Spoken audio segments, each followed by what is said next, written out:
My dear learner, and welcome back to my YouTube channel. Today again I'm going to read another newspaper article, and my today article is about outsourcing of sin schools.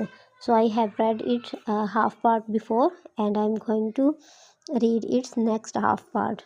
Okay, so spotter of the initiative कहते हैं, जो spotter हैं किसके initiative, ये जो एक मंसूबा जो शुरू किया जा रहा है इसके इनिशिएटिव के जो स्पॉटर हैं क्लेम कहते हैं, वो क्या करते हैं, वो क्लेम करते हैं, दावा करते हैं डैड। अब आप बहुत दफ़ा देखेंगे जब क्लेम आता है तो साथ डैड का वर्ड ज़रूर आता है, क्लेम डैड, क्योंकि फिर ये एक्सप्लेन कर डैड के बाद जब हम लिखते हैं तो हम नए सिरे से अपना सेंटेंस यूजली शुरू करते हैं, तो क्लेम के साथ डैड आता है।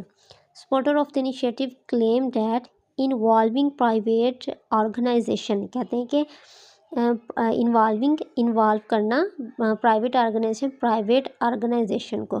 आप यहाँ ये कहेंगे कि मैम आप तो कहती हैं कि जो है ना सबसे पहले हमारा सब्जेक्ट आएगा, उसके बाद वर्ब है तो फिर ऑब्जेक्ट है, लेकिन यहाँ तो इन्वॉल्विंग है, डायरेक्ट वर्ब और साथ आईएनजी की फॉर्म है, इसमें सब्जेक्ट कहाँ गया। ये होते हैं पार्टिसिपल्स। इसमें जब हमने ये मैंने आपको बहुत दफ़ा टिप बताई है कि जहाँ आपने ये कहना हो ना कि ऑर्गेनाइजेशन और प्राइवेट ऑर्गेनाइजेशन को इन्वॉल्व करने से, जब इसके लास्ट पे करने का वर्ड आ जाएगा ना, आपने बस उस चीज़ को ना आपने उसका जो वर्ब होगा उसको आईएनजी की फॉर्म में लिख देना है आपने, उसके लिए हमें कोई सब्जेक्ट की ज़रूरत नहीं पड़ेगी। तो यहाँ भी यही बात हुई है कि वो कह रहे हैं कि प्राइवेट ऑर्गेनाइजेशन को इन्वॉल्व करना, ठीक है, नून अलिफ ना लास्ट पे आ गया है तो ये पार्टिसिपल में फॉल करेगा, तो हम आसानी से प्रेजेंट पार्टिसिपल इसके लिए लिख सकते हैं, ठीक है। विल लीड टू कहते हैं, विल लीड टू का मतलब है कि बायस बनेगा, ठीक है, विल लीड टू बायस बनेगा। बेटर स्कूल इंफ्रास्ट्रक्चर, इससे क्या होगा कि स्कूल का बेटर इंफ्रास्ट्रक्चर होगा, क्वालिफाइड उसके टीचर होंगे।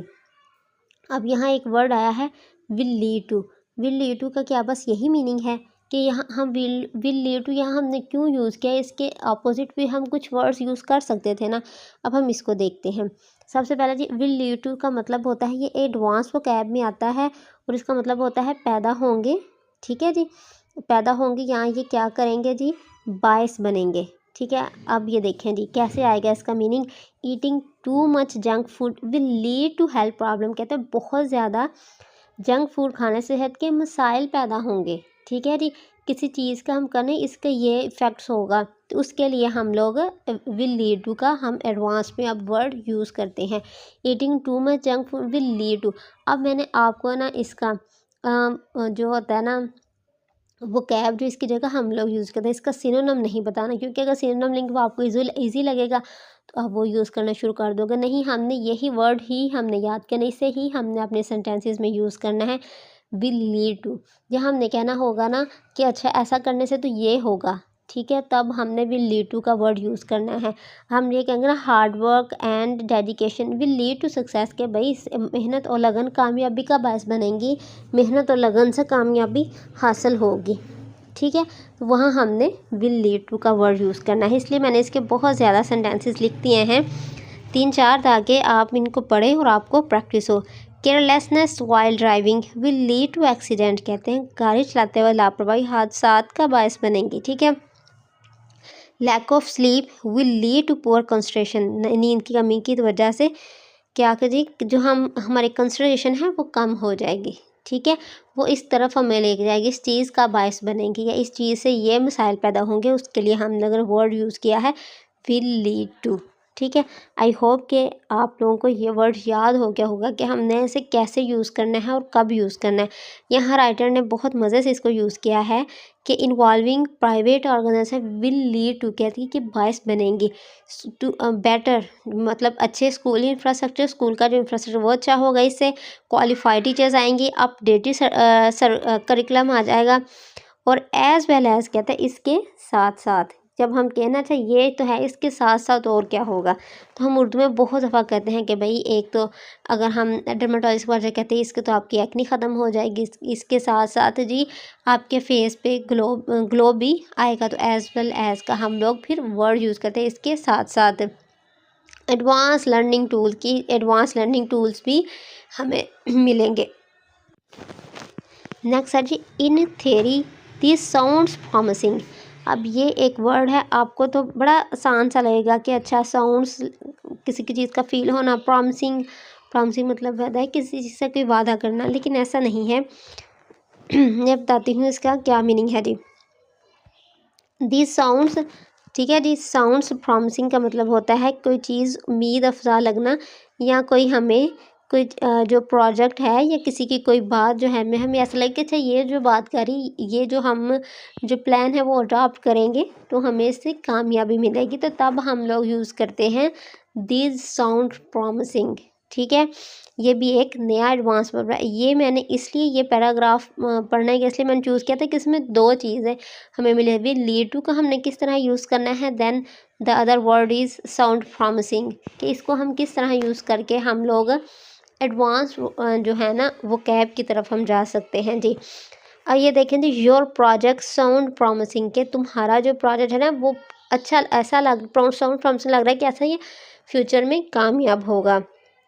It seem like your project will succeed, तुम्हारा जो है वो कामयाब होगा। हम कहते हैं इट साउंड्स गुड, ये अच्छा लग रहा है कि किसी कोई हमें कोई बात कह रहा है कि हम कहते हैं अच्छा अच्छा तुम्हारा ये प्लान किया हमें अच्छा लग रहा है, तो इट साउंड्स प्रॉमिसिंग, या हमें कोई कोई प्लान बता रहा है या हमें कोई प्रोजेक्ट बता रहा है तो इसलिए हम कहेंगे कि अच्छा ये नेक्स्ट थिंग जो है ना वो सक्सेसफुल होगी इन फ्यूचर, तो हमें उस तरह से ये लग रही है। कोई प्लान होगा या कोई प्रोजेक्ट होगा तो आप लोग वो इसके लिए आप लोग यूज़ करते हैं साउंड्स प्रॉमिसिंग। देन इस and other sentence is the new plan sounds promising, कहते हैं कि जो न्यू जो आपका मंसूबा है वो अच्छा लगता है, but we need to test it, लेकिन हमें इसे आजमाना होगा।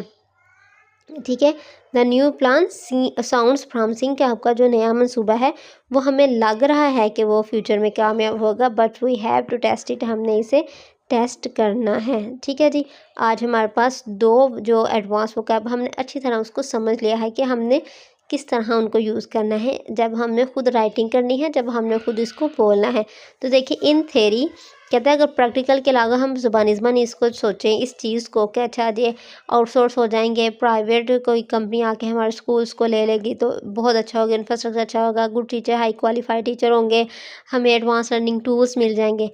फिर वो कहता है कि इन थेरी दिस साउंड्स प्रॉमिसिंग, ये हमें लगता है कि ये मंसूबा अच्छा होगा, specially if it helps under privilege children, कहते हैं स्पेशली तब होगा इफ़ अगर इट हेल्प्स ये हेल्प करता है अंडर प्रिविलेज चिल्ड्रन के जो पसमानदा इलाकों में बच्चे हैं उनको, इन रिमोट एरियाज़, जो रिमोट एरियाज़ में पसमानदा इलाकों में रहते हैं, assess quality education free of course, के जो ये मदद करेगा प्रिविलेज चिल्ड्रन की जो रिमोट एरियाज़ में रह रहे हैं उनको फ्री ऑफ कॉस्ट एजुकेशन की असेस, अगर वो असेस करने में मतलब उनको मदद करेगा, कि वो बच्चे जो गांव वगैरह में रह रहे हैं जिनके पास इतनी फैसिलिटीज़ नहीं है उनको फ्री ऑफ कॉस्ट ऐसी एजुकेशन अगर असेस हो जाएगी, मिलने में हेल्प करेगा, तो वो ये जो है ना ये हमें लग रहा है कि ये मंसूबा अच्छा होगा।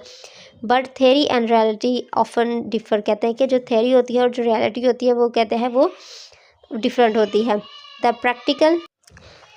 प्रैक्टिकल कंसर्न आर मैनी, कहते हैं जो इसके प्रैक्टिकल जो है ना कंसर्न का मतलब होता है तशवीश होना किसी चीज़ के बारे में, कि मुझे इस चीज़ के बारे में तशवीश है, मैं इसके बारे में मज़ीद जानना चाहता हूँ, तो आप यूज़ करते हैं कंसर्न। द प्रैक्टिकल कहते हैं उसके जो प्रैक्टिकल हैं कंसर्न तशवीश आर मैनी, वो बहुत ज़्यादा हैं। For example what happen to the thousand of government teacher and staff already working in the school, कहते हैं क्या होगा उन हज़ारों की तादाद में गवर्नमेंट टीचर के साथ और स्टाफ के साथ जो कि ऑलरेडी काम कर रहे हैं स्कूल्स में। Will they B laid off, क्या उनको छोड़ दिया जाएगा या वो रिज़ाइन कर देंगे, रिज़ाइंस क्या वो रिज़ाइन कर देंगे। ठीक है जी, are absorbed by private operator, क्या उन्हें जो प्राइवेट जो ऑपरेटर जो चलाने वाले होंगे वो अपने साथ उनको अब्जॉर्ब कर लेंगे, कि उनको ही उसी स्कूल में रख लिया जाएगा। What guarantees are there that the private partner will maintain standard, कहते हैं क्या गारंटी है कि जो प्राइवेट पार्टनर हैं विल मेंटेन स्टैंडर्ड, वो जो स्टैंडर्ड होगा वो उसको क्या करेंगे मेंटेन करें। अवॉइड करप्शन, वो करप्शन को अवॉइड करेंगे। And prioritize students interest over profit, कहते हैं वो प्रॉफिट को नहीं, वो स्टूडेंट्स की जो प्रायोरिटीज़ हैं उनको वो ज़्यादा अहमियत देंगे। Can a government that has failed to deliver quality education self suddenly become an effective regulator of private actor, कहते हैं कि सोचने वाली बात है कि एक जो गवर्नमेंट है जो कि खुद फेल हो चुकी है, ठीक है जी, टू डिलीवर करने में क्वालिटी एजुकेशन खुद की, कहते हैं अचानक से वो क्या हो जाए कि बिकम जाती है effective regulator of the private actor, कि एक प्राइवेट जो है ना वो उसको चला रहा है और वो उसको मॉनिटर कर रहे हैं गवर्नमेंट वाले। वो किस मुंह से उन्हें कहेंगे कि भैया आपने ये काम अच्छा किया, ये काम अच्छा नहीं किया, क्योंकि ऑलरेडी आप जो हैं आपके अंडर ये स्कूल से आपने उनकी हालत बिगाड़ी हुई है। आपने उसमें कोई नहीं, आप अच्छे टीचर्स ला सकते थे, आप अच्छे जो एडवांस लर्निंग टूल्स लेके आ सकते थे, लेकिन ऐसा कुछ नहीं है। तो आप कैसे गवर्नमेंट कहोगे प्राइवेट वालों से कि नहीं नहीं आपने ये गलत किया है। Outsourcing education is nothing but an admission of the failure, कहता है कि ये कुछ भी नहीं है आउटसोर्सिंग, लेकिन ये क्या है, एक दाखला है फेलियर की तरफ। ठीक है, जो बच्चे अफोर्ड नहीं कर सकते वो आसानी से वहाँ आ सकते थे। अगर गवर्नमेंट ही ये तमाम फैसिलिटीज़ दे दे तो आउटसोर्सिंग करने का क्या तुक बनता है। तो ये क्वेश्चन था इसमें जो कि बहुत अच्छा रेज़ किया है राइटर ने, कि क्यों ऐसा हो रहा है कि हम लोग खुद तो नहीं चला सकते गवर्नमेंट के अदारे, गवर्नमेंट हो के भी, लेकिन जब हम दूसरों से कहते हैं कि आप प्राइवेट ये हमसे ले लो और हम आपको क्या करेंगे जी, फुल आपको सपोर्ट करेंगे, आप पे ध्यान भी रखेंगे ऐसा अच्छा हो रहा है या नहीं हो रहा, तो वो कैसे होगा। ठीक है जी, ये था हमारा आज आर्टिकल। आई होप कि आपको बहुत कुछ सीखने को मिला होगा। Please like and subscribe my channel. Thank you for watching.